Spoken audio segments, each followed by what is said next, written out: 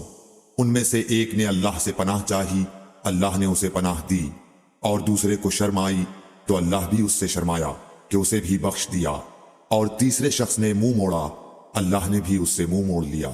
صحیح بخاری حدیث نمبر 66۔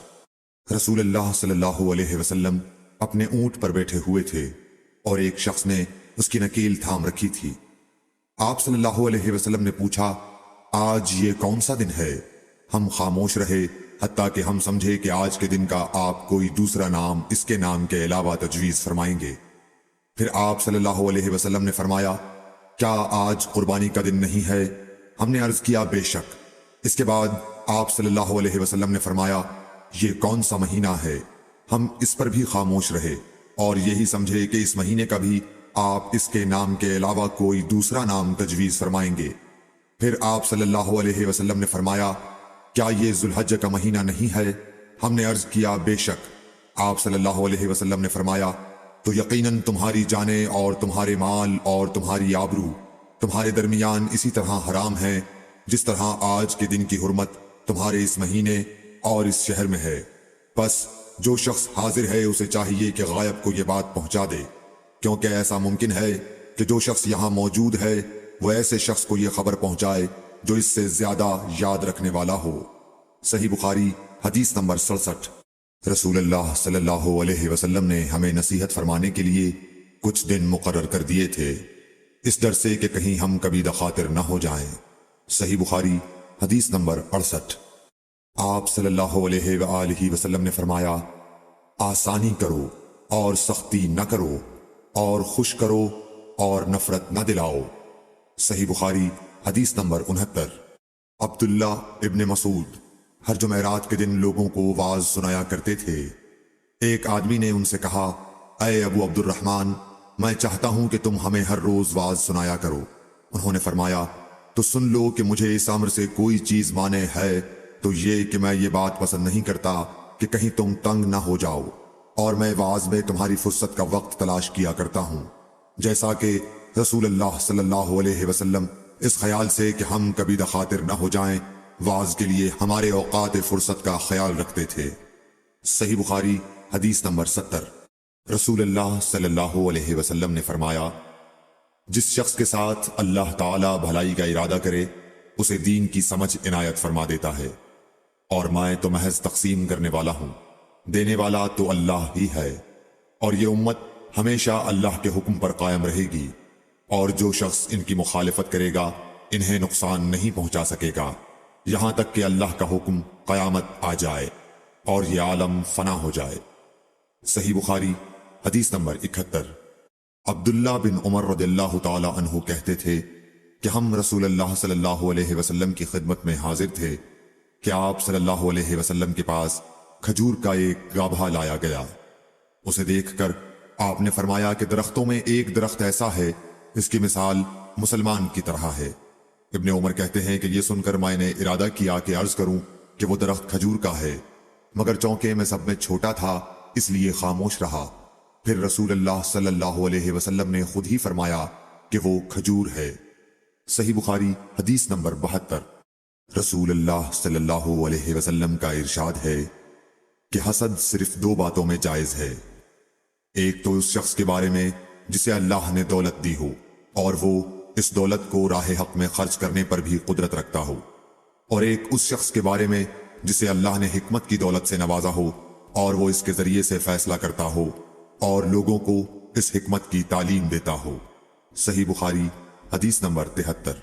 رسول اللہ صلی اللہ علیہ وآلہ وسلم نے فرمایا، ایک دن حضرت موسیٰ علیہ السلام بنی اسرائیل کی ایک جماعت میں بیٹھے ہوئے تھے کہ اتنے میں ایک شخص آیا اور اس نے آپ سے پوچھا، کیا آپ جانتے ہیں کہ دنیا میں کوئی آپ سے بڑھ کر عالم موجود ہے؟ حضرت موسیٰ علیہ السلام نے فرمایا، نہیں۔ اس پر اللہ تعالیٰ نے حضرت موسیٰ علیہ السلام کے پاس وحی بھیجی کہ ہاں، ہمارا بندہ خضر ہے جس کا علم تم سے زیادہ ہے۔ حضرت موسیٰ علیہ السلام نے اللہ سے دریافت کیا کہ خضر علیہ السلام سے ملنے کی کیا صورت ہے؟ اللہ تعالیٰ نے ایک مچھلی کو ان سے ملاقات کی علامت قرار دیا اور ان سے کہہ دیا کہ جب تم اس مچھلی کو گم کر دو تو واپس لوٹ جاؤ، تب خضر سے تمہاری ملاقات ہوگی۔ تب موسیٰ علیہ السلام چلے اور دریا میں مچھلی کی علامت تلاش کرتے رہے۔ اس وقت ان کے ساتھی نے کہا، جب ہم پتھر کے پاس تھے کیا آپ نے دیکھا تھا؟ میں اس وقت مچھلی کا کہنا بھول گیا اور شیطان ہی نے مجھے اس کا ذکر بھلا دیا۔ موسیٰ علیہ السلام نے کہا، اسی مقام کی ہمیں تلاش تھی۔ تب وہ اپنے نشانات قدم پر پچھلے پاؤں باتیں کرتے ہوئے لوٹے۔ وہاں انہوں نے خضر علیہ السلام کو پایا۔ پھر ان کا وہی قصہ ہے جو اللہ نے اپنی کتاب قرآن میں بیان کیا ہے۔ صحیح بخاری حدیث نمبر 74۔ حضرت ابن عباس رضی اللہ تعالی عنہ نے فرمایا کہ ایک مرتبہ رسول اللہ صلی اللہ علیہ وآلہ وسلم نے مجھے سینے سے لگا لیا اور دعا دیتے ہوئے فرمایا کہ اے اللہ اسے علم کتاب قرآن عطا فرمائیو۔ صحیح بخاری حدیث نمبر 75۔ عبداللہ بن عباس رضی اللہ تعالی عنہ نے فرمایا کہ میں ایک مرتبہ گدھی پر سوار ہو کر چلا۔ اس زمانے میں میں بلوغ کے قریب تھا۔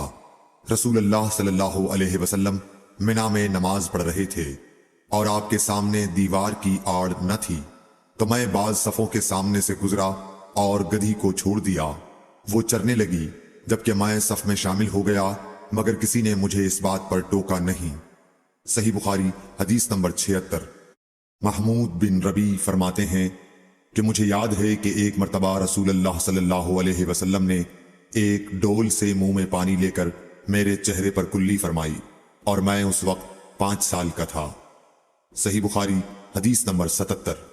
حضور اکرم صلی اللہ علیہ وآلہ وسلم نے فرمایا کہ ایک بار حضرت موسیٰ علیہ السلام بنی اسرائیل کی ایک جماعت میں تھے کہ اتنے میں ایک شخص آیا اور کہنے لگا، کیا آپ جانتے ہیں کہ دنیا میں آپ سے بھی بڑھ کر کوئی عالم موجود ہے؟ حضرت موسیٰ علیہ السلام نے فرمایا کہ نہیں۔ تب اللہ تعالیٰ نے حضرت موسیٰ علیہ السلام پر وحی نازل کی کہ ہاں، ہمارا بندہ خضر علم میں تم سے بڑھ کر ہے۔ تو حضرت موسیٰ علیہ السلام نے ان سے ملنے کی راہ دریافت کی۔ اس وقت اللہ تعالیٰ نے ان سے ملاقات کے لیے مچھلی کو نشانی قرار دیا اور ان سے کہہ دیا کہ جب تم مچھلی کو نہ پاؤ تو لوٹ جانا، تم خضر سے ملاقات کر لوگے۔ حضرت موسیٰ علیہ السلام دریا میں مچھلی کے نشان کا انتظار کرتے رہے۔ تب ان کے خادم نے ان سے کہا، کیا آپ نے دیکھا تھا کہ جب ہم پتھر کے پاس تھے تو میں وہاں مچھلی بھول گیا اور مجھے شیطان ہی نے غافل کر دیا؟ حضرت موسیٰ علیہ السلام نے کہا کہ ہم اسی مقام کے تو متلاشی تھے۔ تب وہ اپنے قدموں کے نشانوں پر باتیں کرتے ہوئے واپس لوٹے۔ وہاں خضر علیہ السلام کو انہوں نے پایا۔ پھر ان کا قصہ وہی ہے جو اللہ تعالیٰ نے اپنی کتاب میں بیان فرمایا ہے۔ صحیح بخاری حدیث نمبر 78۔ آپ صلی اللہ علیہ وآلہ وسلم نے فرمایا کہ اللہ تعالیٰ نے مجھے جس علم و ہدایت کے ساتھ بھیجا ہے اس کی مثال زبردست بارش کی سی ہے جو زمین پر خوب برسے۔ بعض زمین جو صاف ہوتی ہے وہ پانی کو پی لیتی ہے اور بہت بہت سبزہ اور گھاس اگاتی ہے، اور بعض زمین جو سخت ہوتی ہے وہ پانی کو روک لیتی ہے۔ اس سے اللہ تعالیٰ لوگوں کو فائدہ پہنچاتا ہے، وہ اس سے سیراب ہوتے ہیں اور سیراب کرتے ہیں۔ اور کچھ اور زمین کے بعض خطوں پر پانی پڑتا ہے جو بالکل چٹیل میدان ہوتے ہیں، نہ پانی روکتے ہیں اور نہ ہی سبزہ اگاتے ہیں۔ تو یہ اس شخص کی مثال ہے جو دین میں سمجھ پیدا کرے اور نفع دے۔ اس کو وہ چیز جس کے ساتھ میں مبعوث کیا گیا ہوں اس نے علم دین سیکھا اور سکھایا، اور اس شخص کی مثال جس نے سر نہیں اٹھایا یعنی توجہ نہیں کی اور جو ہدایت دے کر میں بھیجا گیا ہوں اسے قبول نہیں کیا۔ صحیح بخاری حدیث نمبر 79۔ رسول اللہ صلی اللہ علیہ وسلم نے فرمایا، علامت قیامت میں سے یہ ہے کہ دینی علم اٹھ جائے گا اور جہل ہی جہل ظاہر ہو جائے گا، اور اعلانیہ شراب پی جائے گی اور زنا پھیل جائے گا۔ صحیح بخاری حدیث نمبر 80۔ اللہ صلی اللہ علیہ وآلہ وسلم نے فرمایا کہ علامات قیامت میں سے یہ ہے کہ علم دین کم ہو جائے گا، جہل ظاہر ہو جائے گا، زنا بکثرت ہوگا، عورتیں بڑھ جائیں گی اور مرد کم ہو جائیں گے، حتیٰ کہ 50 عورتوں کا نگران صرف ایک مرد رہ جائے گا۔ صحیح بخاری حدیث نمبر 81۔ رسول اللہ صلی اللہ علیہ وسلم نے فرمایا کہ میں سو رہا تھا، اسی حالت میں مجھے دودھ کا پیالہ دیا گیا، میں نے خوب اچھی طرح پی لیا، حتیٰ کہ میں نے دیکھا کہ تازگی میرے ناخنوں سے نکل رہی ہے۔ پھر میں نے اپنا بچا ہوا دودھ عمر بن الخطاب کو دے دیا۔ صحابہ رضی اللہ عنہم نے پوچھا، آپ نے اس کی کیا تعبیر لی؟ آپ صلی اللہ علیہ وسلم نے فرمایا، علم۔ صحیح بخاری حدیث نمبر 82۔ حجۃ الوداع میں رسول اللہ صلی اللہ علیہ وسلم لوگوں کے مسائل دریافت کرنے کی وجہ سے منا میں ٹھہر گئے تو ایک شخص آیا اور اس نے کہا کہ میں نے بے خبری میں ذبح کرنے سے پہلے سر منڈا لیا۔ آپ صلی اللہ علیہ وسلم نے فرمایا، اب ذبح کر لے اور کچھ حرج نہیں۔ پھر دوسرا آدمی آیا، اس نے کہا کہ میں نے بے خبری میں رمی کرنے سے پہلے قربانی کر لی۔ آپ صلی اللہ علیہ وآلہ وسلم نے فرمایا، اب رمی کر لے اور پہلے کر دینے سے کچھ حرج نہیں۔ ابن عمرو کہتے ہیں، اس دن آپ صلی اللہ علیہ وسلم سے جس چیز کا بھی سوال ہوا جو کسی نے آگے اور پیچھے کر لی تھی تو آپ صلی اللہ علیہ وسلم نے یہی فرمایا کہ اب کر لے اور کچھ حرج نہیں۔ صحیح بخاری حدیث نمبر 83۔ نبی صلی اللہ علیہ وسلم سے آپ کے آخری حج میں کسی نے پوچھا کہ میں نے رمی کرنے یعنی کنکر پھینکنے سے پہلے ذبح کر لیا۔ آپ صلی اللہ علیہ وسلم نے ہاتھ سے اشارہ کیا اور فرمایا، کچھ حرج نہیں۔ کسی نے کہا کہ میں نے ذبح سے پہلے حلق کر لیا۔ آپ صلی اللہ علیہ وسلم نے سر سے اشارہ فرما دیا کہ کچھ حرج نہیں۔ صحیح بخاری حدیث نمبر 84۔ آپ صلی اللہ علیہ وسلم نے فرمایا کہ ایک وقت ایسا آئے گا کہ جب علم اٹھا لیا جائے گا، جہالت اور فتنے پھیل جائیں گے اور حرج بڑھ جائے گا۔ آپ سے پوچھا گیا کہ یا رسول اللہ، حرج سے کیا مراد ہے؟ آپ صلی اللہ علیہ وسلم نے اپنے ہاتھ کو حرکت دے کر فرمایا، اس طرح گویا آپ صلی اللہ علیہ وسلم نے اس سے قتل مراد لیا۔ صحیح بخاری حدیث نمبر 85۔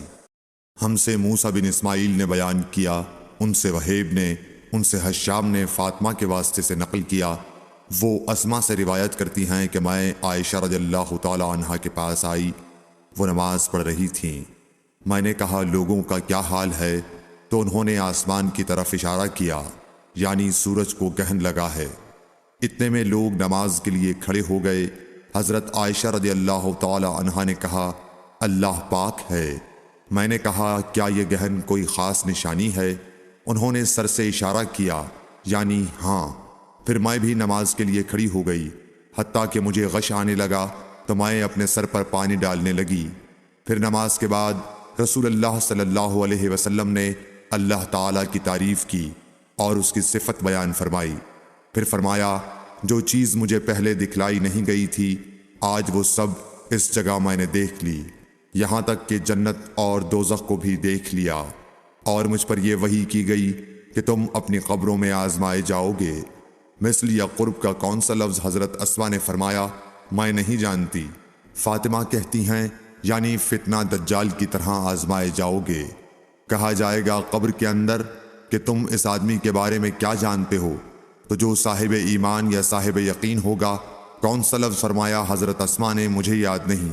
وہ کہے گا، وہ محمد اللہ کے رسول صلی اللہ علیہ وسلم ہیں جو ہمارے پاس اللہ کی ہدایت اور دلیلیں لے کر آئے تو ہم نے ان کو قبول کر لیا اور ان کی پیروی کی۔ وہ محمد صلی اللہ علیہ وسلم ہیں۔ 3 بار اسی طرح کہے گا، پھر اس سے کہہ دیا جائے گا کہ آرام سے سو جا، بے شک ہم نے جان لیا کہ تو محمد صلی اللہ علیہ وسلم پر یقین رکھتا تھا۔ اور بہرحال منافق یا شکی آدمی، میں نہیں جانتی کہ ان میں سے کون سا لفظ حضرت اسما نے استعمال کیا۔ تو وہ منافق یا شکی آدمی کہے گا کہ جو لوگوں کو میں نے کہتے سنا میں نے بھی وہی کہہ دیا، باقی میں کچھ نہیں جانتا۔ صحیح بخاری حدیث نمبر 86۔ قبیلہ عبد القیس کا وفد رسول اللہ صلی اللہ علیہ وسلم کی خدمت میں آیا۔ آپ صلی اللہ علیہ وسلم نے دریافت کیا کہ کون سا وفد آیا ہے یا یہ کون لوگ ہیں؟ انہوں نے کہا ربیعہ خاندان کے لوگ ہیں۔ آپ صلی اللہ علیہ وسلم نے فرمایا کہ مبارک ہو قوم کو آنا، یا مبارک ہو اس وفد کو جو کبھی نہ رسوا ہو نہ شرمندہ ہو۔ اس کے بعد انہوں نے عرض کیا کہ ہم ایک دور دراز کونے سے آپ کے پاس آئے ہیں اور ہمارے اور آپ کے درمیان کفار مضر کا قبیلہ پڑتا ہے، اس کے خوف کی وجہ سے ہم حرمت والے مہینوں کے علاوہ اور ایام میں نہیں آ سکتے، اس لیے ہمیں کوئی ایسی قطعی بات بتلا دیجئے کہ جس کی ہم اپنے پیچھے رہ جانے والے لوگوں کو خبر دے دیں اور اس کی وجہ سے ہم جنت میں داخل ہو سکیں۔ تو آپ صلی اللہ علیہ وسلم نے انہیں 4 باتوں کا حکم دیا اور 4 سے روک دیا۔ اول انہیں حکم دیا کہ ایک اللہ پر ایمان لائیں، پھر فرمایا کہ کیا تم جانتے ہو کہ ایک اللہ پر ایمان لانے کا کیا مطلب ہے؟ انہوں نے عرض کیا اللہ اور اس کا رسول زیادہ جانتے ہیں۔ آپ صلی اللہ علیہ وسلم نے فرمایا ایک اللہ پر ایمان لانے کا مطلب یہ ہے کہ اس بات کا اقرار کرنا کہ اللہ کے سوا کوئی معبود نہیں، اور یہ کہ محمد صلی اللہ علیہ وسلم اللہ کے سچے رسول ہیں، اور نماز قائم کرنا، زکوٰۃ ادا کرنا اور ماہ رمضان کے روزے رکھنا، اور یہ کہ تم مال غنیمت سے 5واں حصہ ادا کرو، اور 4 چیزوں سے منع فرمایا، دبا، حنتم، مزفت کے استعمال سے، اور چوتھی چیز کے بارے میں شعبہ کہتے ہیں کہ ابو حمزہ بسا اوقات نقیر کہتے تھے اور بسا اوقات مقیر۔ اس کے بعد رسول اللہ صلی اللہ علیہ وسلم نے فرمایا کہ ان باتوں کو یاد رکھو اور اپنے پیچھے رہ جانے والوں کو بھی ان کی خبر کر دو۔ صحیح بخاری حدیث نمبر 87۔ عقبہ نے ابو احاب بن عزیز کی لڑکی سے نکاح کیا تو ان کے پاس ایک عورت آئی اور کہنے لگی کہ میں نے عقبہ کو اور جس سے اس کا نکاح ہوا ہے اس کو دودھ پلایا ہے۔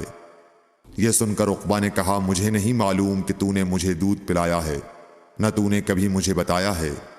تب سوار ہو کر رسول اللہ صلی اللہ علیہ وسلم کی خدمت میں مدینہ منورہ حاضر ہوئے اور آپ سے اس کے متعلق دریافت کیا تو آپ صلی اللہ علیہ وسلم نے فرمایا کس طرح تم اس لڑکی سے رشتہ رکھو گے، حالانکہ اس کے متعلق یہ کہا گیا۔ تب عقبہ بن حارث نے اس لڑکی کو چھوڑ دیا اور اس نے دوسرا خاوند کر لیا۔ صحیح بخاری حدیث نمبر 88۔ حضرت عمر سے روایت ہے کہ میں اور میرا ایک انصاری پڑوسی دونوں اطراف مدینہ کے ایک گاؤں بنی امیہ بن زید میں رہتے تھے، جو مدینے کے پورب کی طرف بلند گاؤں میں سے ہے۔ ہم دونوں باری باری حضرت صلی اللہ علیہ وسلم کی خدمت شریف میں حاضر ہوا کرتے تھے۔ ایک دن وہ آتا، ایک دن میں آتا۔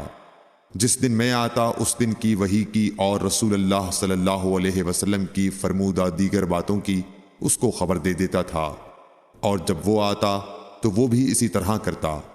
تو ایک دن وہ میرا انصاری ساتھی اپنی باری کے روز حاضر خدمت ہوا۔ جب واپس آیا تو اس نے میرا دروازہ بہت زور سے کھٹکھٹایا اور میرے بارے میں پوچھا کیا عمر یہاں ہیں؟ میں گھبرا کر اس کے پاس آیا۔ وہ کہنے لگا کہ ایک بڑا معاملہ پیش آ گیا ہے، یعنی رسول اللہ صلی اللہ علیہ وسلم نے اپنی بیویوں کو طلاق دے دی ہے۔ پھر میں اپنی بیٹی حفصہ کے پاس گیا، وہ رو رہی تھی۔ میں نے پوچھا کیا تمہیں رسول اللہ صلی اللہ علیہ وسلم نے طلاق دے دی ہے؟ وہ کہنے لگی میں نہیں جانتی۔ پھر میں نبی کی خدمت میں حاضر ہوا۔ میں نے کھڑے کھڑے کہا کہ آپ نے اپنی بیویوں کو طلاق دے دی ہے؟ آپ صلی اللہ علیہ وسلم نے فرمایا نہیں، یہ افواہ غلط ہے۔ تب میں نے تعجب سے کہا اللہ اکبر، اللہ بہت بڑا ہے۔ صحیح بخاری حدیث نمبر 89۔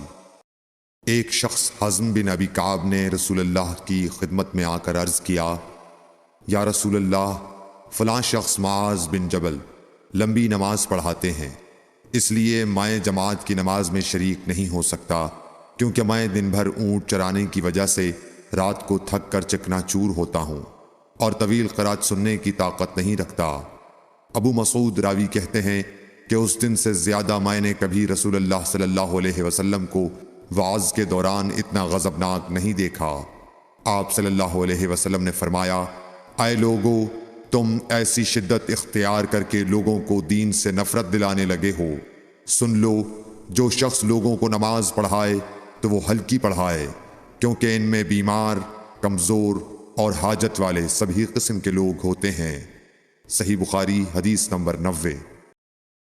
ایک شخص عمیر یا بلال نے رسول اللہ صلی اللہ علیہ وسلم سے پڑی ہوئی چیز کے بارے میں دریافت کیا۔ آپ نے فرمایا اس کی بندھن پہچان لے، یا فرمایا کہ اس کا برتن اور تھیلی کو پہچان لے، پھر 1 سال تک اس کی شناخت کا اعلان کراؤ۔ پھر اس کا مالک نہ ملے تو اس سے فائدہ اٹھاؤ، اور اگر اس کا مالک آ جائے تو اسے سونپ دو۔ اس نے پوچھا کہ اچھا گمشدہ اونٹ کے بارے میں کیا حکم ہے؟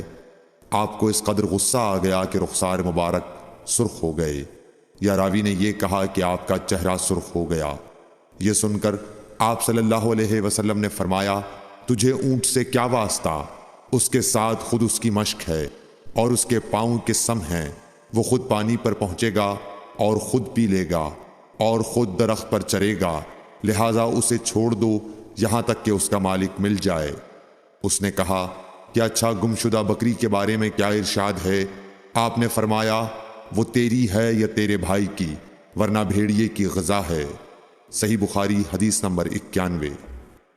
رسول اللہ صلی اللہ علیہ وسلم سے کچھ باتیں دریافت کی گئیں کہ آپ کو برا معلوم ہوا، اور جب اس قسم کے سوالات کی آپ صلی اللہ علیہ وسلم پر بہت زیادتی کی گئی تو آپ کو غصہ آ گیا۔ پھر آپ نے لوگوں سے فرمایا، اچھا اب مجھ سے جو چاہو پوچھو۔ تو ایک شخص نے دریافت کیا کہ میرا باپ کون ہے؟ آپ نے فرمایا، تیرا باپ حذافہ ہے۔ پھر دوسرا آدمی کھڑا ہوا اور اس نے پوچھا کہ یا رسول اللہ میرا باپ کون ہے؟ آپ نے فرمایا کہ تیرا باپ سالم شیبہ کا آزاد کردہ غلام ہے۔ آخر حضرت عمر رضی اللہ تعالی عنہ نے آپ کے چہرہ مبارک کا حال دیکھا تو عرض کیا، یا رسول اللہ ہم ان باتوں کے دریافت کرنے سے جو آپ کو ناگوار ہوں اللہ تعالی سے توبہ کرتے ہیں۔ صحیح بخاری حدیث نمبر 92۔ ایک دن رسول اللہ صلی اللہ علیہ وسلم گھر سے نکلے تو عبداللہ بن حذافہ کھڑے ہو کر پوچھنے لگے کہ حضور میرا باپ کون ہے؟ آپ نے فرمایا، حذافہ۔ پھر آپ نے بار بار فرمایا کہ مجھ سے پوچھو۔ تو حضرت عمر رضی اللہ عنہ نے دو زانو ہو کر عرض کیا کہ ہم اللہ کے رب ہونے پر، اسلام کے دین ہونے اور محمد صلی اللہ علیہ وسلم کے نبی ہونے پر راضی ہیں، اور یہ جملہ 3 مرتبہ دہرایا۔ پھر یہ سن کر رسول اللہ صلی اللہ علیہ وسلم خاموش ہو گئے۔ صحیح بخاری حدیث نمبر 93۔ نبی اکرم صلی اللہ علیہ وآلہ وسلم جب سلام کرتے تو 3 بار سلام کرتے، اور جب کوئی کلمہ ارشاد فرماتے تو اسے 3 بار دہراتے، یہاں تک کہ خوب سمجھ لیا جاتا۔ صحیح بخاری حدیث نمبر 94۔ رسول اللہ صلی اللہ علیہ وسلم جب کوئی کلمہ ارشاد فرماتے تو اسے 3 بار لوٹاتے، یہاں تک کہ خوب سمجھ لیا جاتا، اور جب کچھ لوگوں کے پاس آپ تشریف لاتے اور انہیں سلام کرتے تو 3 بار سلام کرتے۔ صحیح بخاری حدیث نمبر 95۔ عبداللہ بن عمر رضی اللہ عنہ کہتے ہیں کہ ایک سفر میں رسول اللہ صلی اللہ علیہ وسلم ہم سے پیچھے رہ گئے، پھر آپ ہمارے قریب پہنچے تو عصر کی نماز کا وقت ہو چکا تھا یا تنگ ہو گیا تھا، اور ہم وضو کر رہے تھے۔ ہم اپنے پیروں پر پانی کا ہاتھ پھیرنے لگے تو آپ نے بلند آواز سے فرمایا کہ آگ کے عذاب سے ان ایڑیوں کی جو خشک رہ جائیں خرابی ہے۔ یہ 2 مرتبہ فرمایا یا 3 مرتبہ؟ صحیح بخاری حدیث نمبر 96۔ رسول اللہ صلی اللہ علیہ وسلم نے فرمایا کہ 3 شخص ہیں جن کے لیے دگنا اجر ہے۔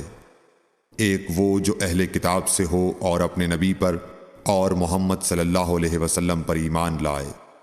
دوسرے وہ غلام جو اپنے آقا اور اللہ دونوں کا حق ادا کرے، اور تیسرے وہ آدمی جس کے پاس کوئی لونڈی ہو جس سے شباشی کرتا ہے، اور اس کو تربیت دے تو اچھی تربیت دے، تعلیم دے تو عمدہ دے، پھر اسے آزاد کر کے اس سے نکاح کر لے تو اس کے لیے دگنا اجر ہے۔ صحیح بخاری حدیث نمبر 97۔